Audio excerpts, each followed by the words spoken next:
New on Curiosity Stream. I'm James Burke. I'm going to take you on a journey through time. James Burke's visionary series returns, reimagined for our time. Now, this is all uncharted territory. The Washington Post hails Burke as one of the most intriguing minds in the Western world. The New York Times raves he careens from one great moment in history to another. Where do we want to go from here? Experience all new Connections. So what's the next connection? With monthly, annual, and bundled plans, find the one that works for you at curiositystream.com.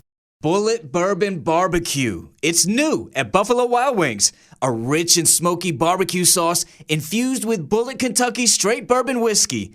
Bullet Bourbon Barbecue Sauce. It's now available for limited time only and only at Buffalo Wild Wings. Welcome to Pretty Lies and Alibis. Join us as we seek the truth and travel the long road to justice. Hey everybody, Fruit Loop here. My what you know for this episode is, did you know you can gain calories by licking stamps? Licking one stamp makes you consume 1/10 of a calorie. So if you were to lick 3,000 stamps a day, that would equate to about 16 chicken nugs from McDonald's. And yeah, we call them nugs. So if you need some calories, go send you a letter to 3,000 people and get you some calories by licking stamps. So remember, Gigi is out of town. I'm taking you back to the older episodes highlighting the Wagner, or better known as the Pike County Massacre. The trial's coming up in August. Just to make sure you understand, we are rebroadcasting these episodes in the order we did them. So obviously there is new happenings with the case. When we finish, you should be up to speed. There may be an episode next week to catch you up on what we haven't shared with you lately. I'm excited for this broadcast, this series, so sit back and take a listen. We're going to jump back into the Pike County Massacre, the Rodin murders. Yep. And we're going to recap here just a bit. Again, I think on our YouTube, we are going to use the diagram of the family. So that way, if you're on YouTube watching, I know sometimes you can't exit out of your YouTube app to look at a picture. We're going to put this as the header, as the main picture. But again, grab you a good family tree of who's who. We have them on our Instagram, Facebook, and Twitter. If you want to head over to one of those, you'll see I found a really good one that's a lot less confusing. But we're going to right now, again, go through the victims and the accused. Yep. So we have one family. Chris Sr. is the dad. Dana Rodin is the mother. And they have 3 kids. Frankie, who is the oldest. Hannah Rodin, who is the middle child. And they have little Chris, who is 16 and the youngest. That makes up their family.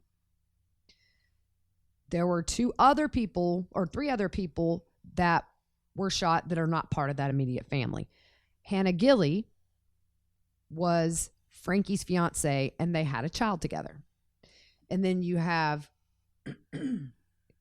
Gary, who is a brother. Gary was a cousin, right? Yeah. Yeah. And then you have Kenneth. See, I've been on this thing for 4 days, and I'm eyes are crossing. So I kind of feel like Gary and Kenneth were collateral damage, it seems. Yeah, like wrong place, wrong time. Exactly. And then we have our defendants. We have Billy Wagner, who's the dad. Angela Wagner, who's the mother. We have Jake Wagner, who is the son and also the father of Sophia with Hannah Rodin. And then you have George, who is the other son. That's all your players. Yep. We won't talk about Kenneth and Gary as much, just because everything seemed to sort of center around the immediate family of Chris Sr. and the Wagners. And we do discuss Rita Newcomb, who is Angela Wagner's mom, and Frederica Wagner, who is Billy's mom. Right. So just a recap. We all know that 8 members of the Roden family who were spread out in 4 different trailers were murdered overnight. They think sometime between April 21st and 22nd, definitely by 7 in the morning. Nobody was arrested for 2 years. And there were many theories that floated around about what could have happened. And we are going to get to that after we talk about the autopsies. Yep. So finally, the Wagner family, they were all arrested at the same time in different areas on November 13th, 2018. Yeah, it was kind of like a, I don't want to say sting operation, but they arrest them all at once. Yeah. So nobody could flee, I guess, or whatever. Well, they found Billy, the dad, Billy Wagner, the dad. He was hiding in a horse trailer when he was apprehended. And I think he was in Kentucky. He was not in Ohio. He waived his extradition to go back. So, gotcha. All right. So before we get into the investigation and then just kind of our thoughts about it, and then we'll jump down to some other stuff. We're going to do some autopsies. We're going to talk about what they found. And I think it's a little telling.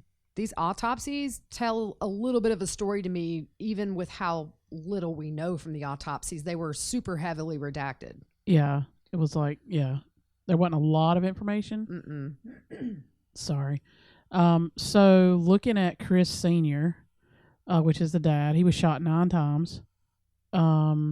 His body was decomposed more than the others, and that could mean that he was shot first. He had defensive wounds on his forearm. He actually had a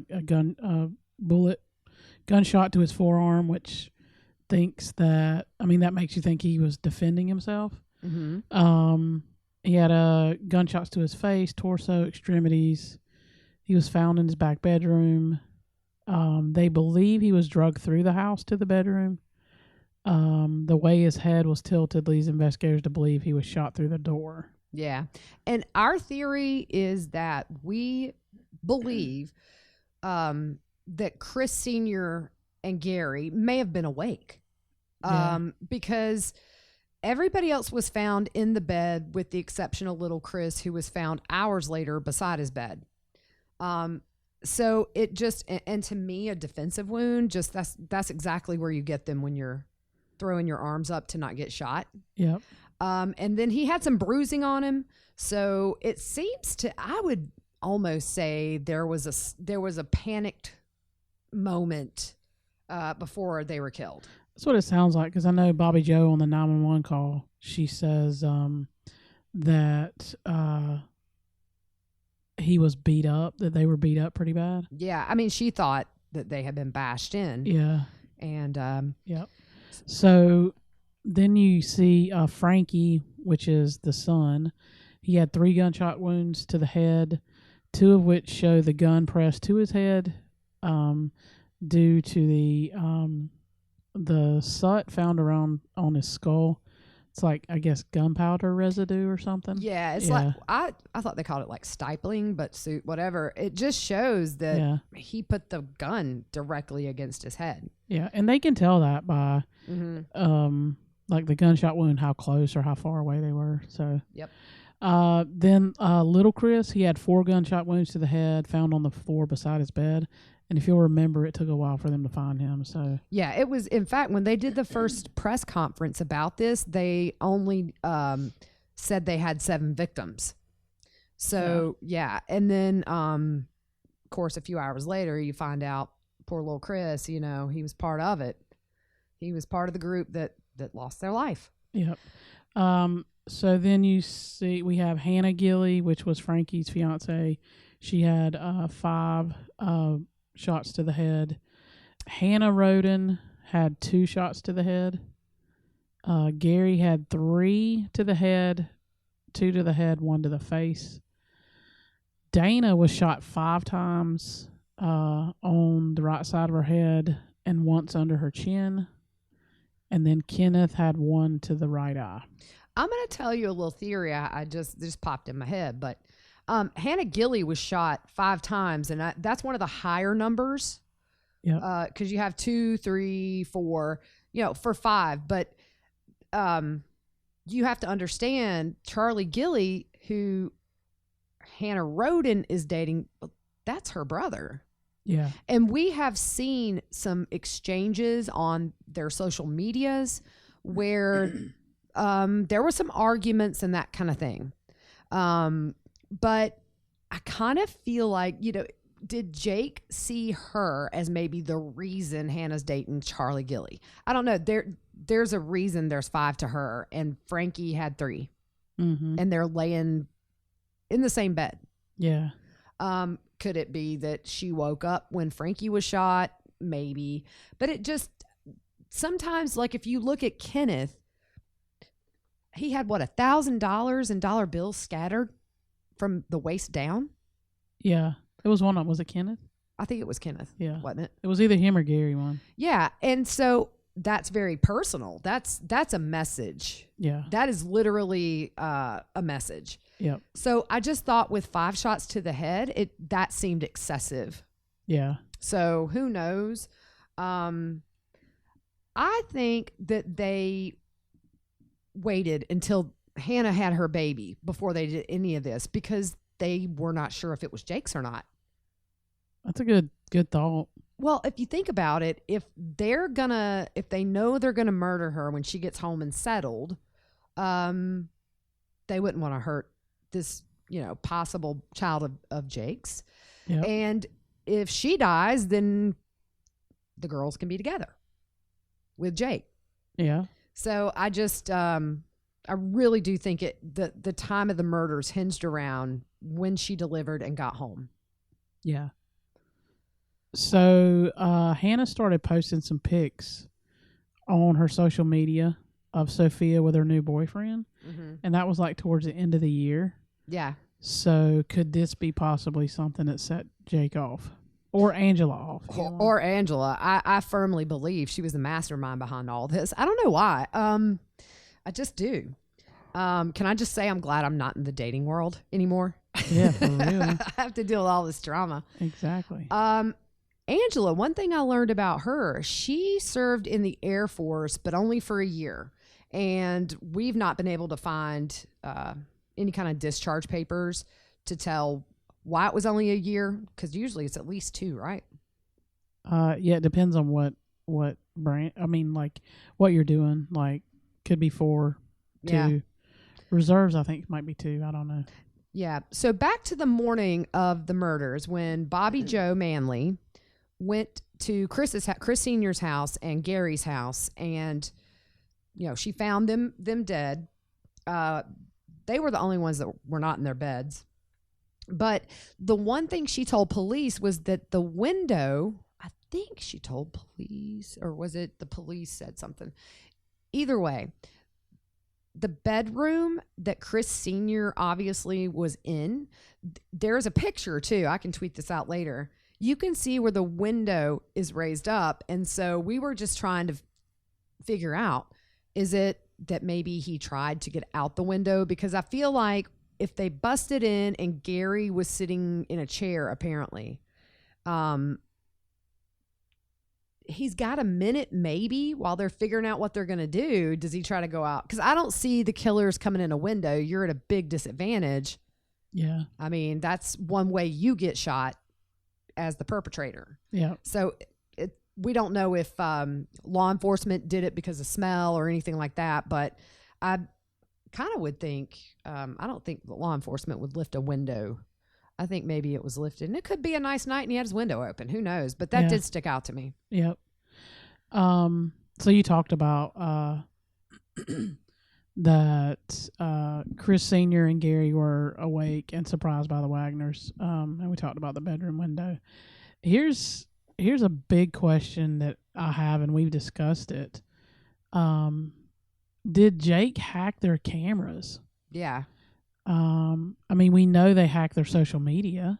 Yeah, and if they didn't have passwords that were super hard, I mean, it sometimes I guess it could be easy to think of passwords for people really well if they don't. You know what I'm saying? Yeah, and a lot of people use very common passwords. That's true. I mean, like my family, I'm helping my mom, and I'm like, oh no, we got to change this. Yeah. No, your family's passwords make me laugh. But when I help them with stuff, I'm like, really? But anyways, so the camera deal for me is kind of a big deal. Because like we talked on the other one, you're just not going to know the trajectory of that camera, knowing if you're on it or not.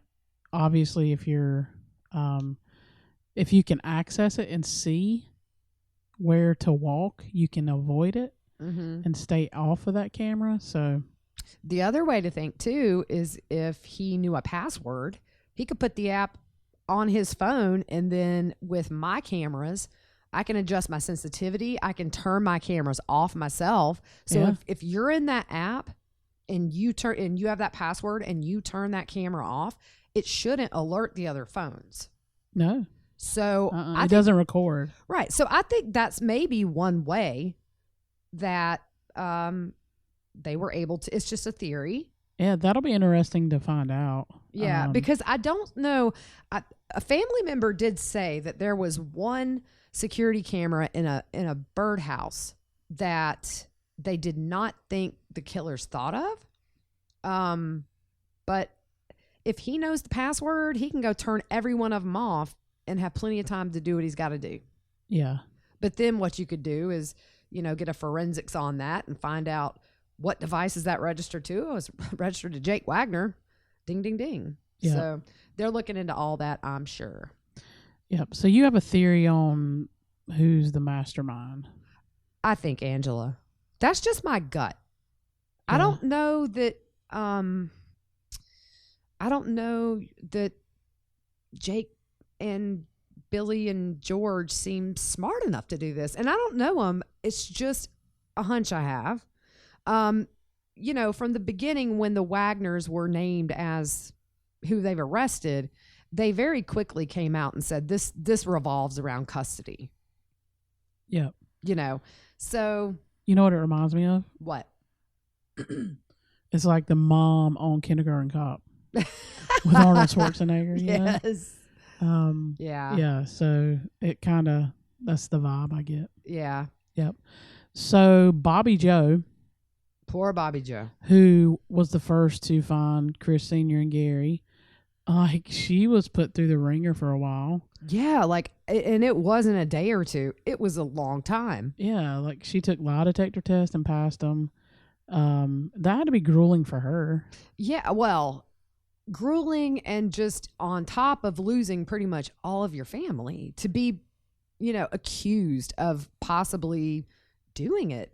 I can't imagine being in Miss Bobby Joe's shoes, but she, you're grieving your entire family, and then you're under suspicion because you showed up first. Yeah, I mean, you heard her on the 911 call. She was emotional. Oh yeah, I would have never, if I'd have heard that and not know anything, I'd say she's pretty distraught. Yeah, but I saw on my forensic files one time where a 911 call was made, and they sounded hysterical, and it could have passed.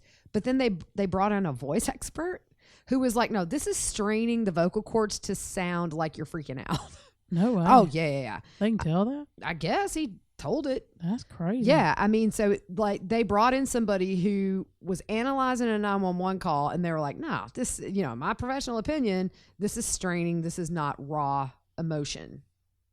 It's like your mama yelling at you when you was a kid. It's like it's straining. It's like my 9-year-old. Straining.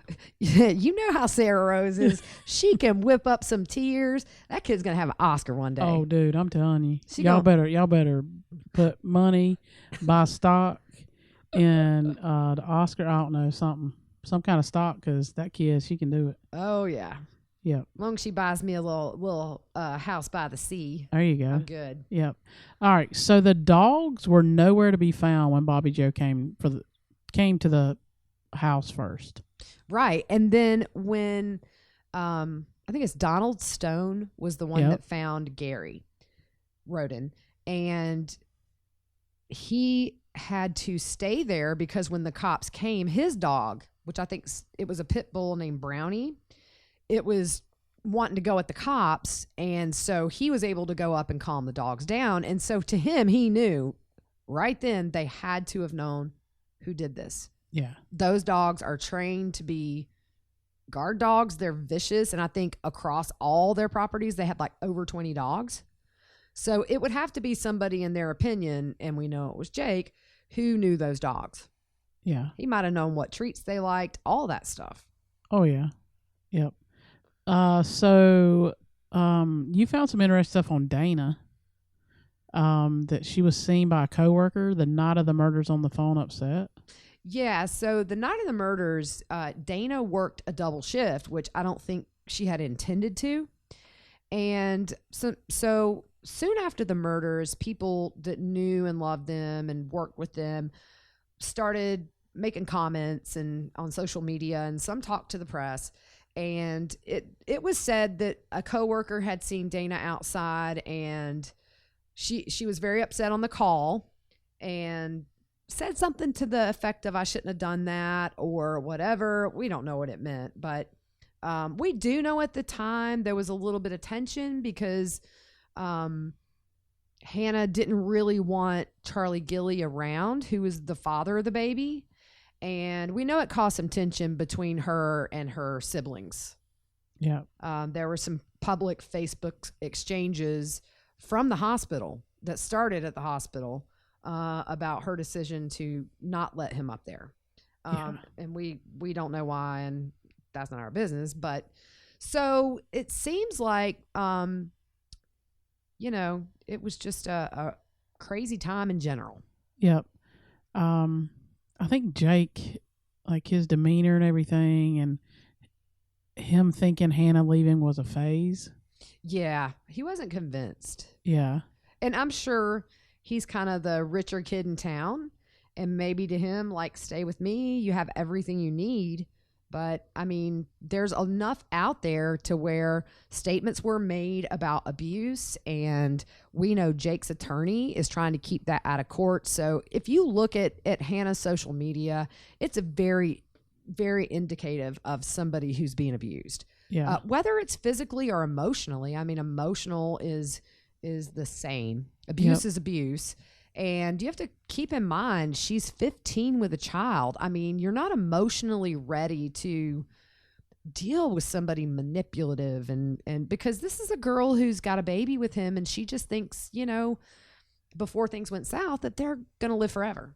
Yeah. And have this family, and, maybe in another life it would have worked out. But I think, I really do think that when Hannah started posting those pictures around August, September, of Sophia with Charlie Gilley, I think that set them off. Yeah, that's you see a lot of issues with that when it's a former boyfriend or a ex-father, like not ex-father. Why I just say ex-father?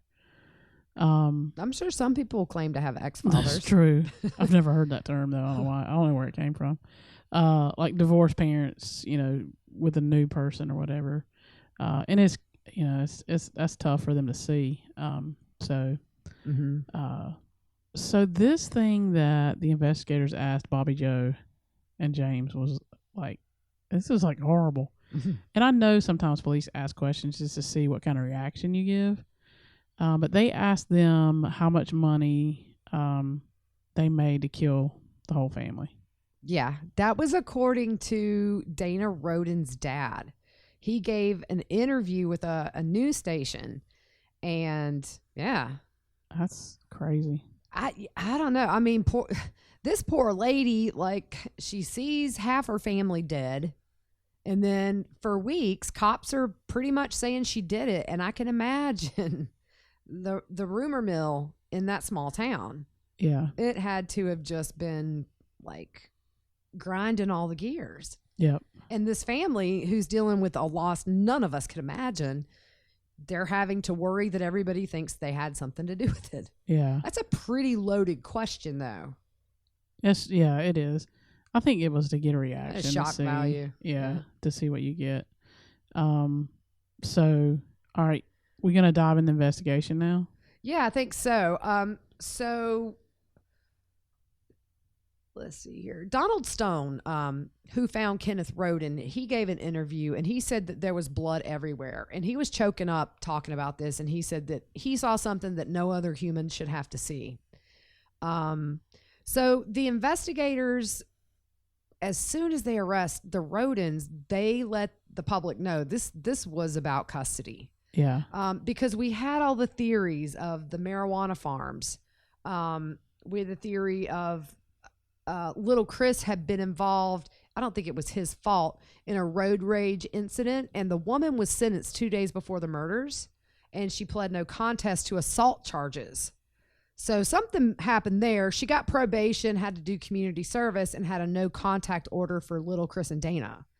So they looked into that. They looked into there was a little bit of evidence that they may have had some cockfighting going on the properties. They found rooster cages and all that. So those were more, I guess that would be more local stuff, like local beef. Yeah. So that was kind of what they were looking at initially, just because I fully believe the reason they were killed the way that they were is to have the investigation go the way it did for a year.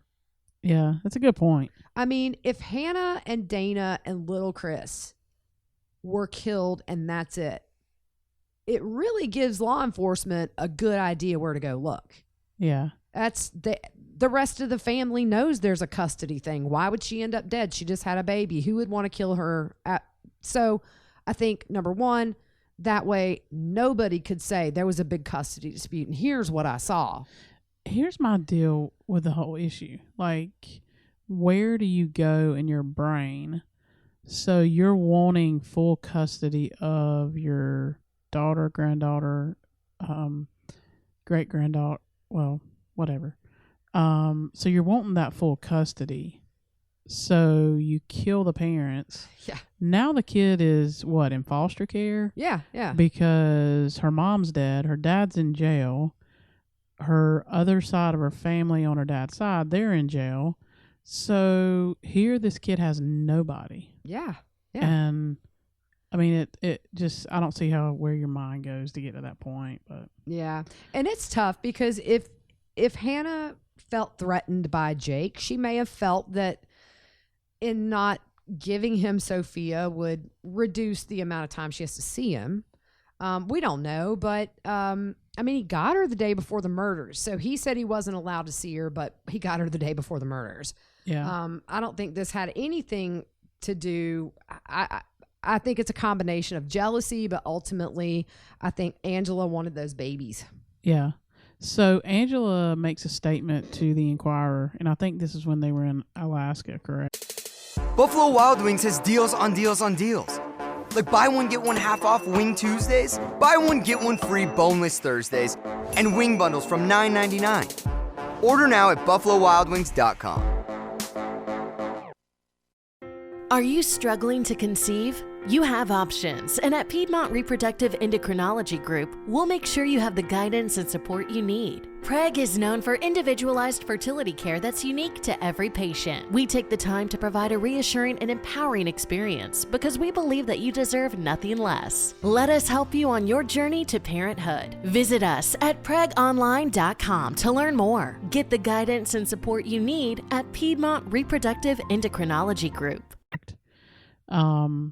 And she says, what has happened to us in the last few weeks has been devastating and will follow us for the rest of our lives. Hannah was loved by all of us. She was like a daughter to me then and now. Her loss still hurts to this day, especially when we see her every day in Sophia.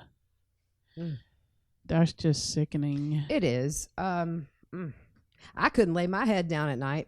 No. So they made some other comments to mainstream media. And we're just going to throw out some of the quotes here we found to be the most relevant. Let's find the real monsters who did this. That was said by Jake Wagner. Angela says Billy and Chris were like brothers and that Hannah was like a daughter. Jake says he didn't want that, meaning full custody. And he says the visitation agreement was working out just fine. That's contradicting itself. Oh, yeah. I mean, 1 minute he says he doesn't get to see her, and then Yeah, and that's the whole reason they're mad. Yeah. It really comes down to, I'm mad you're posting pictures of your new boyfriend with my daughter. Yeah. So they also say we supplied police with invaluable information to help the investigation. We cooperated fully with law enforcement. They are making us look guilty. We were tired of being harassed by the authorities and the publicity. Good job. See, I slowed that down. Seeking politicians. We are scapegoats. The real murderers are still out there. The public said a year ago it is drug related or cartel. Yeah, it's almost like she's saying, go back to that. Yeah. Yeah. Rewind, go back over there. Why have the authorities not followed up on our leads? Law enforcement did not act quick enough with the leads they had. We want justice more than anyone. Yeah, Like, so they and then after they moved to Alaska, Jake, I think one of the last comments he gave to the media before they moved back, he said, really the point to moving up here was to basically get into a better environment so they wouldn't talk about us. Sophia is getting older, so she wouldn't hear it. And then it followed us here. So we'll talk about their Alaska trip later, but so this whole time they're doing what's predictable, which is we loved her, Chris was like a brother, I'm trying to do what's best for Sophia, and they did everything. Yeah. It just That got them to that point where they had to do those things. Yeah. Oh, gosh. Okay, so we're going to get into the actual investigation now. In May of 2016, this a few weeks after the murders, the trailers that everybody was killed in, they moved those to an impound lot to store as evidence. And a local station, Fox 19, they start staking out that place, and they find they were there for 6 weeks, and combined it was like 70 hours that they watched that impound lot, and the gate was slightly open and they never saw anybody there. So that's a big deal. Hey, well, it looks like Fox 19 was providing security for the evidence and the trailers. Right. That's funny. Yeah.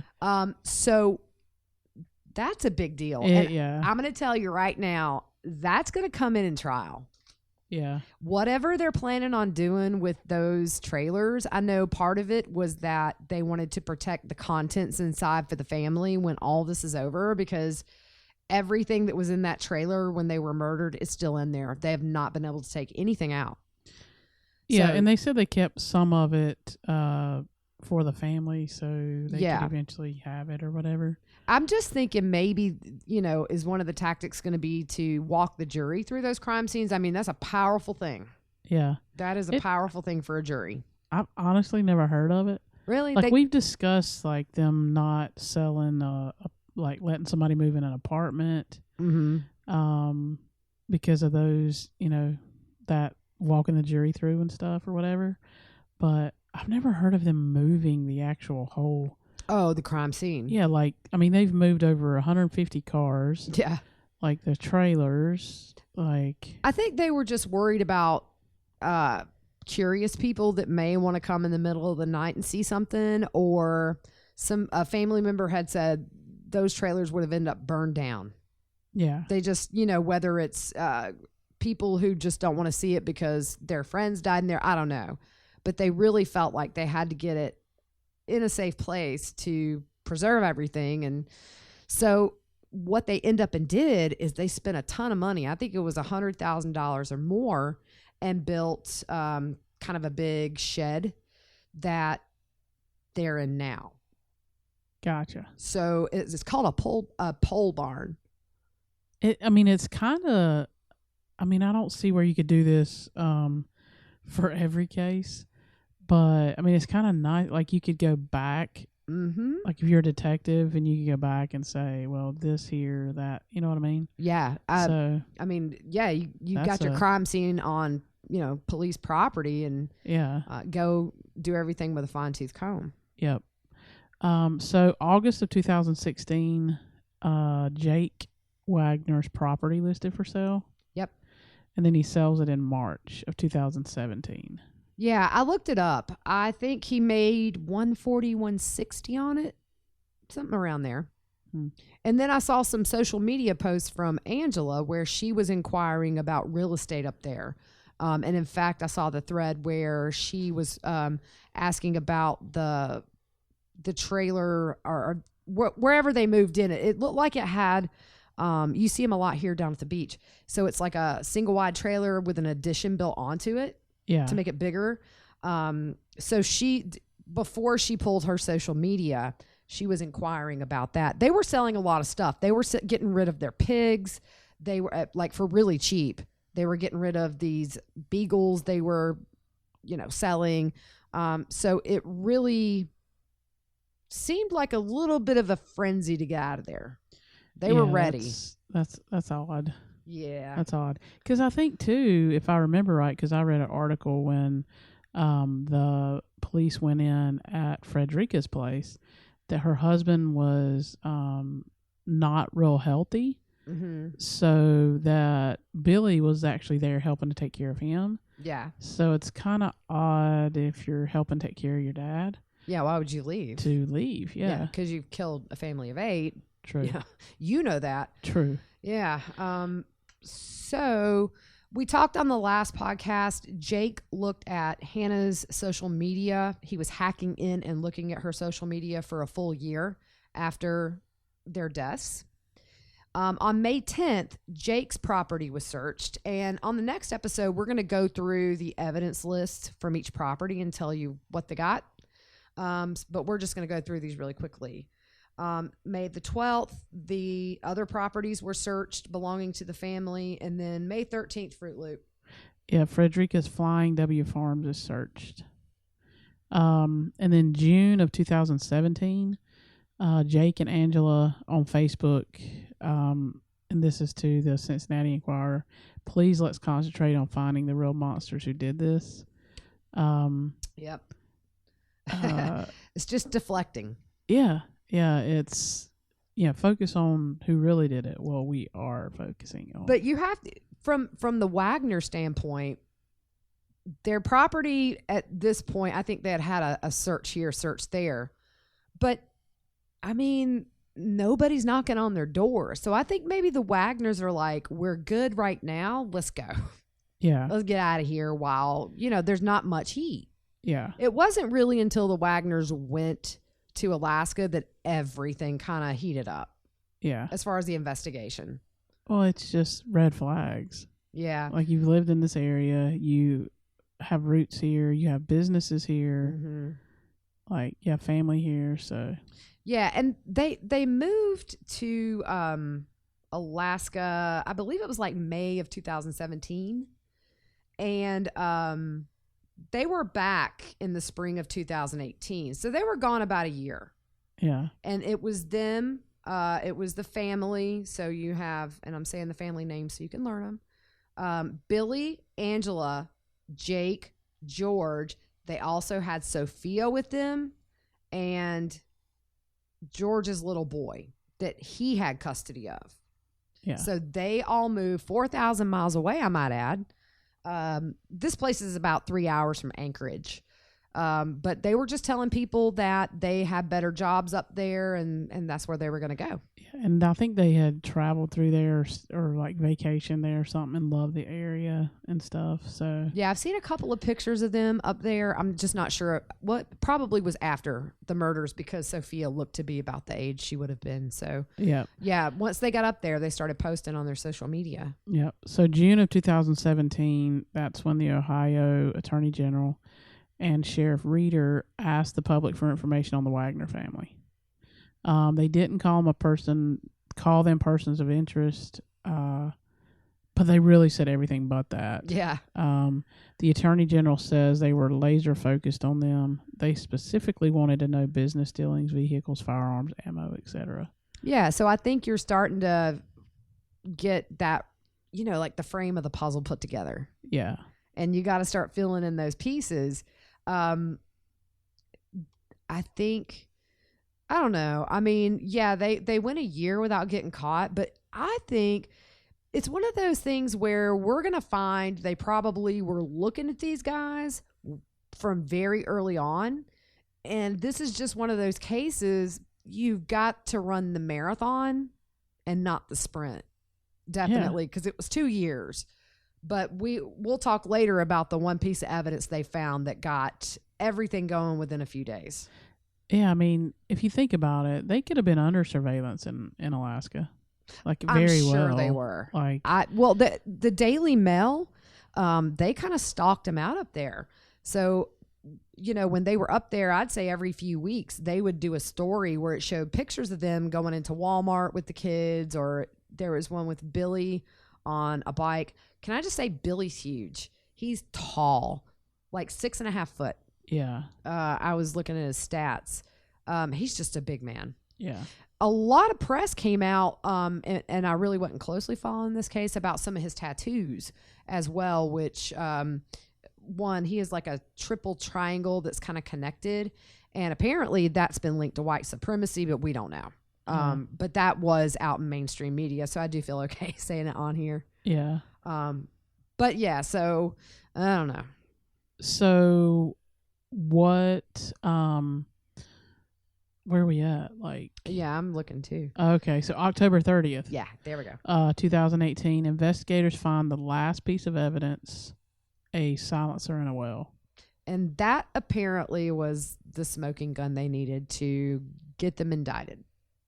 Wow. So we were talking about silencers before we came on. Yeah. And what I read, and some of you may be experts in this, you guys are always awesome to reach out and give us information. So it kind of depends on the silencer if it leaves like extra striations on the bullets and stuff. So it really depends on the silencer. But it seemed to what we discovered, they can tell that this was fired through the silencer. Yeah, So- and they never found any guns that we know of. So probably being able to link shell casings to that silencer would be that main physical evidence they need. Yeah. And So- we know there was a lot of bullets. So, Oh yeah. I mean- So on the 30th of October they find the silencer, and then 2 weeks later they're all arrested, including the grannies. yep, including the grandmothers. So, do we want to go there about the grandmothers now, or are you going to wait? Now let's just go ahead and talk about the grandmas, and then we'll get down into Jake's indictment. Okay, so Rita Newcomb, who is Angela Wagner's mom, she was accused of helping to cover up the Roden family homicides. She agreed to a plea deal. The first resolution in any of the criminal cases that began the night of the killings, that's nearly 4 years ago. So she was accused of forging custody documents that were related to the case, and then she lied about it to the grand jury and to investigators. She pled guilty to a reduced misdemeanor charge of obstructing official business. So in exchange, felony charges of forgery, perjury, and obstructing justice were dismissed. Mm-hmm. So the prosecutor... For the ones who get it done, the most important part is the one you need now. And the best partner is the one who can deliver. That's why millions of maintenance and repair pros trust Grainger, because we have professional-grade supplies for every industry, even hard-to-find products. And we have same-day pickup and next-day delivery on most orders. But most importantly, we have an unwavering commitment to help keep you up and running. Call, click Grainger.com, or just stop by. Grainger, for the ones who get it done. Said in court that a handwriting expert concluded that Miss Newcomb did not sign the documents herself. I thought that was big. Mm-hmm. The prosecutor said that Miss Newcomb admitted to falsely telling a grand jury and investigators that she did so only because her daughter Angela asked her to, or told her to. Mm-hmm. The judge said Newcomb must still comply with conditions of her bond, and she cannot have any contact with her relatives. He did, however, order her released from house arrest and said an electronic ankle monitor could be removed by a court official. Her plea deal, the maximum sentence a judge could give her is 90 days in jail. Yeah. So, but I'm pretty sure she's a witness for the prosecution. Yeah, it seems and like it. That was what her daughter got in trouble. Part of the reason she got in trouble was telling her not to testify against the family. Yeah, you get the whole, here we go again, Lori Vallow. Mark Means, your phone call is being recorded. And you're going to say, Mom, don't testify against me. And get on a 3-way call with a co-conspirator. Dude, I want to be the ones who listen in on those phone calls. I would be like, guys, you should hear this. I know. Listen to what this person's saying. No, I would want to chime in. Yeah, I would be like, I'm listening, right? Yeah. I'd be like, girl, he's got 30 years in jail. You better move on. Yeah, you just better move on. He don't love you. I would be like, no, I'm teasing. This is God. Tell the truth. No. But so moving on to Frederica. So all charges, and this was in June of 2019, all charges against she was accused of perjury and obstruction of justice, and they dropped all those charges. The prosecutor filed a motion during Wagner's last pretrial hearing before her case was to go to trial in July. So the judge accepted the motion and the case is officially dismissed. She made a statement and said they didn't have any evidence against her. Yeah. But the prosecution did not make any comments coming out of the courtroom, so nobody really knows if they would have had enough to convict her or what. So. I think it was determined that she bought the vest after the murders because she was worried about her son. Yeah. Knowing the rodents. Yeah. But another big thing was whether or not it was ordered off eBay or Amazon. She said one and it was the other. So it's not really clear to me if it was just kind of an oopsie thing, like we shouldn't have arrested her. Yeah. We got a little arrest happy. But she, so that was over with for her. Yeah. There's one thing that I've got to research a little better. But apparently at some point before the arrests, the whole family was up at Grandma Frederica's Flying W farm. And there was a conversation that they had that was overheard by somebody who reported it. And we don't know who that was. That they were saying if they got arrested, they would arrange to murder, I believe, the prosecutor and the sheriff. Yeah. That has been talked about in court when there was a witness, I believe, during one of Georgia's hearings. I think it was a bond hearing. He was asking for a lower bond. And the guy on the stand was like, here's why he shouldn't get bond. Him and his family said how they wanted to kill me. Yeah. If they got arrested. Yeah. So that kind of popped up. And before the Wagners went to Alaska, Jake took 3 of his storage trailers, and I think it seemed to be a lot of the contents of the house, and 2 trucks to a car lot where they knew the owner, and they leave it there. So the cops eventually come and search these cars, and inside the cab of Jake's truck, they find a box. And I think it had important papers or something. I mean, something was labeled important, which is going to be what police go to first. And they found the custody papers and the Walmart receipt for the shoes that Angela bought for the murders. Yeah. So she had bought these specific shoes from Walmart that were Velcro, and probably just to not bring any kind of DNA from their house or anything into the crime scene that could later be identified. But for me, I'm thinking kind of a smart thing to get Velcro shoes where you're not going to trip if you're running. Yeah. But anyways, and then there was a hearing where the camera got some close-ups of some of the evidence pictures that the witness was looking at. And do you remember what we saw on those? I don't. Oh, I was okay. just thinking. I was thinking. This is a note to myself. If I ever have important papers, I'm going to put on there, these mean nothing. Right, yeah. This is garbage. Yeah. Yeah, so nobody looks there. Right. Yeah. Okay, so there was some blood spatter on a wall, and it was a good volume of blood spatter. It looked like investigators have referenced a picture about Jake Wagner holding a Glock pistol in his open hand, and that was it. That was in there. There's a picture of Angela going into Walmart on the day she bought the shoes, which ironically was the day that Hannah Roden had her baby shower for baby Kylie. Wow. So as she's having her shower, Angela's going to buy her family the shoes that will kill her, that will take their little feet right up to those trailers. Wow. Isn't that crazy? This is so weird. Crazy. So the Wagners, right before their arrest, they felt like they were being harassed by the Attorney General, Mr. DeWine, who is now the governor of Ohio. Yeah, I didn't know that.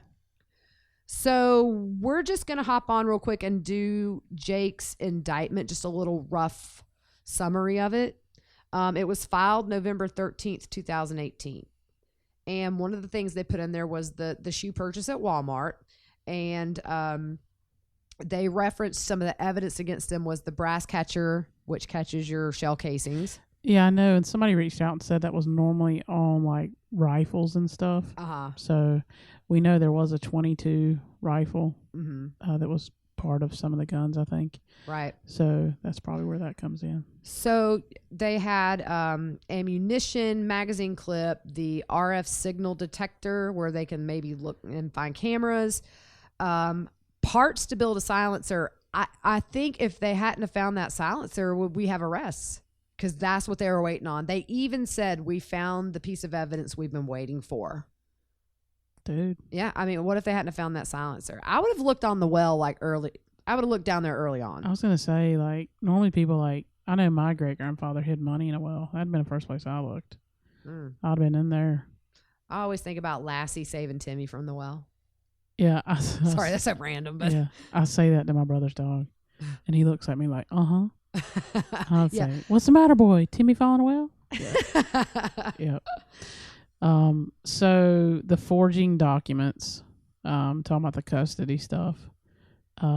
Dude, I mean, I'm sorry. It's just all dumb. It really is. Like, it's dumb. Like, forging documents, come on. Yeah, and it goes to show you how I don't think Jake had any idea of how relationships work, because when you break up with somebody, you might be with somebody new. It's a control issue.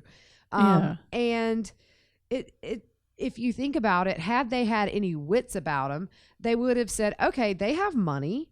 If they really were being denied the kid, or if he wanted full custody in general, they had the goods to get Sophia out of that house. All they had to do was turn in the grow operation. Yeah. They could have went through it in a legit way. Yeah, my thing about forging the documents, I mean, it's not like you're forging permission slip to go to on a field trip. Right. Like, you're forging like major documents. And I think the rush on that was, I believe they had to cross the Canadian border to get into Alaska. So Sophia would have had to, when one parent, you have to have like a note from the other parent or permission from the other parent to take a kid across a border, I believe. He was asked, and then he had to tell them, oh, her mom's dead.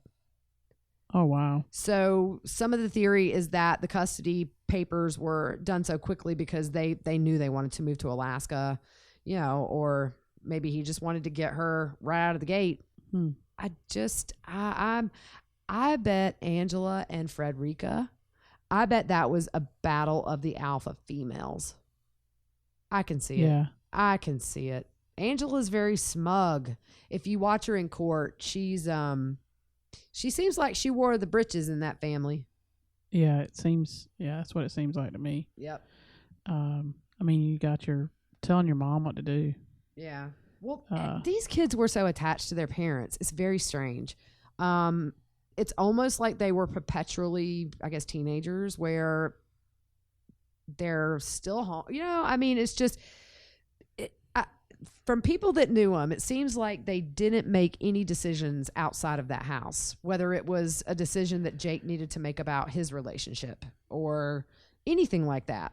It seems like it ran like a hierarchy, though. Yeah. It's like and I'm not saying this is what it was, but almost like a mob family, Yeah. Like, okay, I make all the decisions and you do what I say, like, kind of like, so. Yeah, but I think, too, it's just, there is a word for families like that, and it's just essentially where the kids don't progress.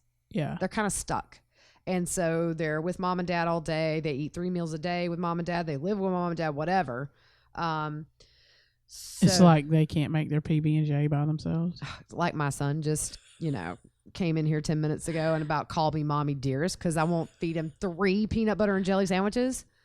Will you help me make my PB&J? He's 13 years old. And I mean, he's taller than me. And I know it's a mommy thing, but I'm trying to teach independence a little bit, He was grinning the whole time. Oh, I know. He's such a sweet boy. I love that kid. He was waiting on you to bite. Oh, because he knows 9 times out of 10 he can look at me and smile and I'll do it. And that's okay because he's a mama's boy, but not like a mama's boy like the Roden boys. No. I think he'll be okay later to separate and do his own thing. Yeah.